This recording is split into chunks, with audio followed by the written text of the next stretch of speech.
জীবনের অন্তিম সময় যখন পৌঁছে যায় তখন ভগবানকে খোঁজে। কৃষ্ণ ভগবান এইখানে বলতে গীতাতে, অর্জুন এই কথাটি তোমার ঠিক না, তুমি ভুল বুঝতেছো কেন?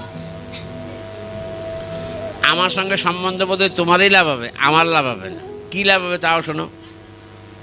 আমার সঙ্গে সম্বন্ধ যদি থাকে তাহলে তোমার কী লাভ? জগতে যত সম্বন্ধ বোধ থাকো, মৃত্যুর পরে কারোর সঙ্গে কারো সম্পর্ক থাকে না।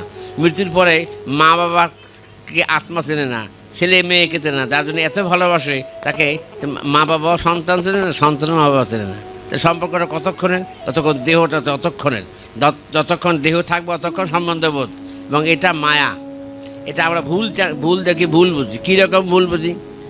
আপনি কালকে সকালবেলা যখন হাঁটবেন, ওই আমাদের আঙ্গিনার সামনে গিয়ে রাস্তার দিকে অথবা ভাঙা রাস্তার মোড়ের দিকে দাঁড়াবেন, ভাঙা রাস্তার মোড়ে এখানে দাঁড়াইয়ে দেখবেন যে আকাশটা এরকম বাঁকা হয়ে মিশে গেছে, মাটির সাথে দেখা যায় টেপা করার দিকে। পিছন দিকে তাকায় দেখে আকাশ মিশে গেছে কানাইপুরের দিকে, বাম দিকে তাকায় আকাশ মিশে গেছে দৌড় দিয়া, ডান দিকে তাকায় আকাশ মিশে গেছে ভাঙ্গার দিকে। আকাশ কি মাটির সঙ্গে মিশছে?